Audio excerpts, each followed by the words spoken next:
मैं द्रौपदी मुर्मू ईश्वर की शपथ लेता हूँ कि ईश्वर की शपथ लेती हूँ कि मैं श्रद्धापूर्वक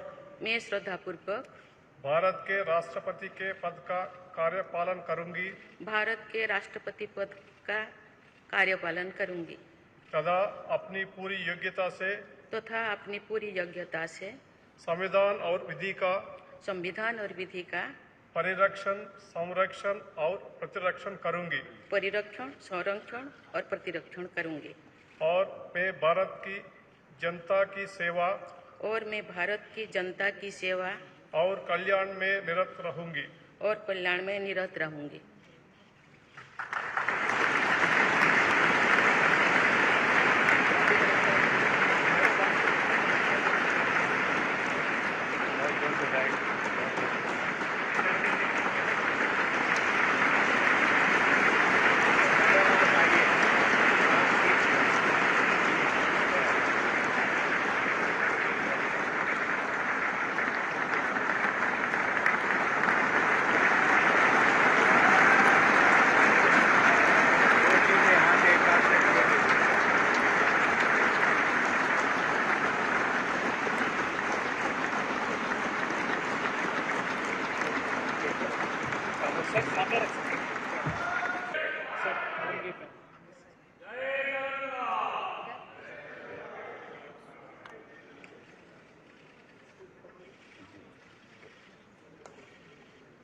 आपको भी सामने से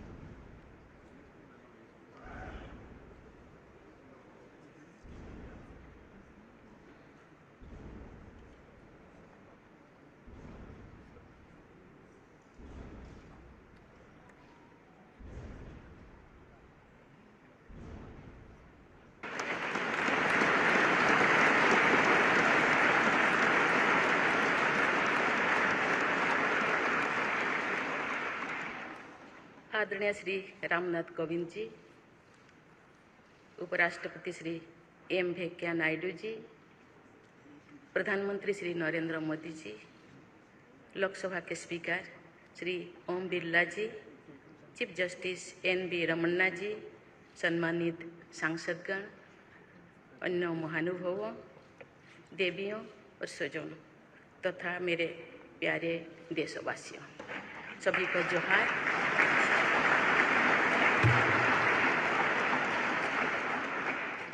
भारत के सर्वोच्च संवैधानिक पद पर निर्वाचित करने के लिए मैं सभी सांसदों और सभी विधानसभा सदस्यों का हार्दिक आभार व्यक्त करती हूँ।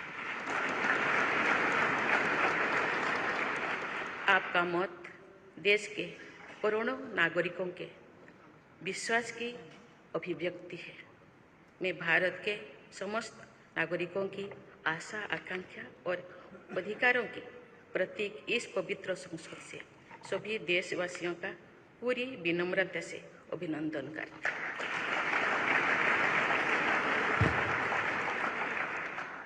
आपकी आत्मीयता, आपका विश्वास और आपका सहयोग मेरे लिए इस नए दायित्व का निभाने में मेरी बहुत बड़ी ताकत रही।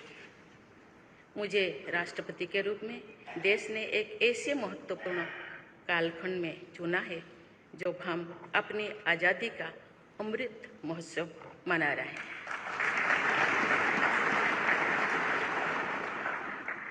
आज से कुछ दिन बाद ही देश अपनी स्वाधीनता के 75 वर्ष पूरी करेगा। ये भी एक संयोग है कि जब देश अपनी आज़ादी के 50वें वर्ष का पर्व मना रहा था तभी मेरे राजनीतिक जीवन की शुरुआत हुई थी। और आज आज़ादी के 75वें वर्ष में मुझे ये नया दायित्व मिला है। ऐसे ऐतिहासिक समय में जो भारत अगले 25 वर्षों के विजन को हासिल करने के लिए पूरी ऊर्जा से जुटा हुआ है, मुझे ये जिम्मेदारी मिलना मेरा बहुत बड़ा सौभाग्य है। मैं देश की ऐसी पहली राष्ट्रपति भी हूँ जिसका जन्म आज़ाद भारत में हुआ है। हमारे स्वाधीनता सेनानियों ने आज़ाद हिंदुस्तान के हम नागरिकों से जो अपेक्षाएं की थी, उनकी पूर्ति के लिए इस अमृत काल में हमें तेज गति से काम करना होगा।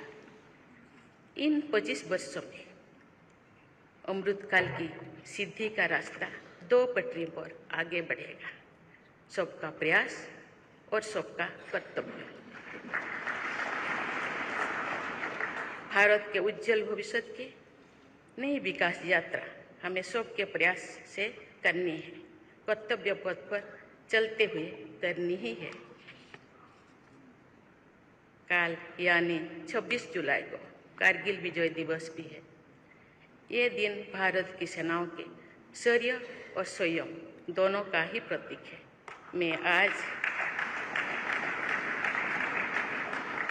मैं आज देश की सेनाओं को तथा देश के समस्त नागरिकों को कारगिल विजय दिवस की अग्रिम शुभकामनाएं देती हूँ। देवियों और सुजन, मैंने अपनी जीवन यात्रा पूर्वी भारत में ओडिशा के एक छोटे से आदिवासी गांव से शुरू की थी। मैं जिस पृष्ठभूमि से आती हूँ, वहाँ मेरे लिए प्रारंभिक शिक्षा प्राप्त करना भी एक सपने जैसा ही था, लेकिन अनेक बाधाओं के बावजूद मेरा संकल्प दृढ़ रहा और मैं कॉलेज जाने वाली अपने गांव की पहली बेटी थी।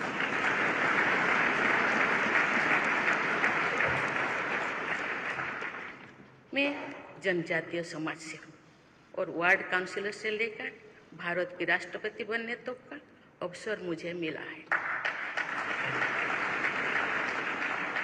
ये लोकतंत्र की जननी भारतवर्ष की महानता है।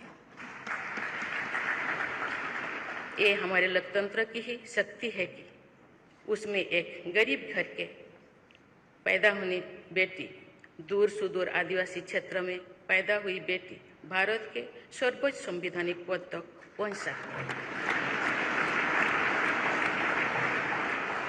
राष्ट्रपति के पद पहुंचना मेरी व्यक्तिगत उपलब्धि नहीं है, ये भारत की प्रत्येक गरीब की उपलब्धि है।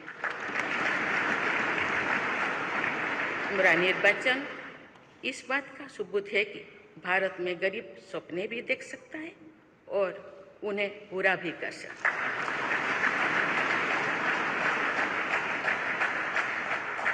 और ये मेरे लिए बहुत संतोष की बात है कि जो सदियों से वंचित रहे, जो जीवन विकास के लाभ से दूर रहे, वे गरीब, दलित, पिछड़े तथा आदिवासी मुझे ये अपना प्रतिबिंब देख सकते हैं। मेरे इस निर्वाचन में देश के गरीब का आशीर्वाद शामिल है। देश की करोड़ों महिलाओं और बेटियों के सपनों और सामर्थ्य की झलक है। मेरे इस निर्वाचन में पुरानी लीग से हटकर नए रास्ते पर चलने वाले भारत के आज के युवाओं का साहस भी शामिल है। ऐसे प्रगतिशील भारत का नेतृत्व करते हुए आज मैं खुद को गौरवान्वित महसूस कर रही हूँ।